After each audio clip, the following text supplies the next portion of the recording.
Gakangawa ka mo siya na. Attorney Labo, kanong gakangawa kita sa amos na nga online human rights violation kinatawag?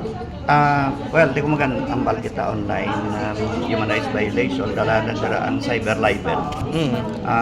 Pero may bago kita nga law, ang OSAIC law, anti-OSAIC, anti-online sexual abuse and exploitation act. Wherein may mga publication, may gin-download kada nga exploited ang bata. Pwede ma-penalize. Now, ang nami sila nga law kay apat ka bilog ang definition sa bata. Below 18, above 18, but may physical or mental incapacity, hindi niya maprotect lawas ng bata sa dalang sa gyapon.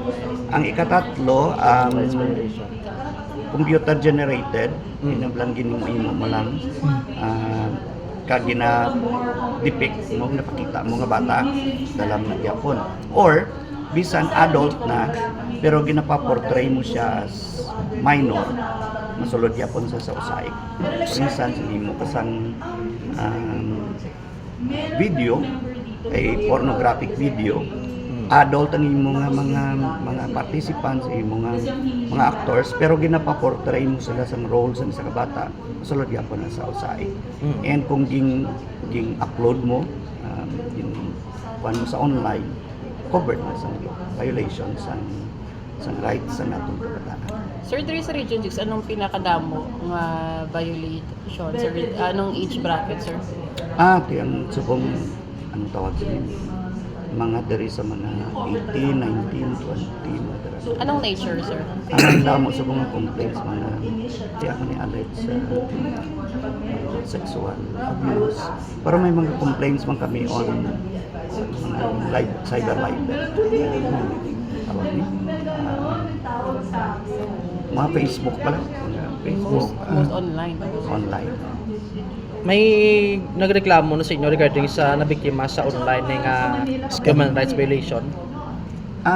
May mga pila ka mga cases nga araman, pero hindi kita mo pa nakadamo sa online. Sa part sang CHR6, anong epekto sa inyo sang subong tiyang mo ng AI blatter ni nga pwede nga isla ni Mutsura, manuda, anong epekto na? It's a big challenge man sa amon. We have technology based na sa AI.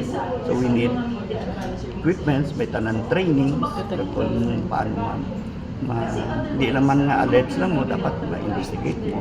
So you need training, i-capacitate mo mga tao, and we need resources.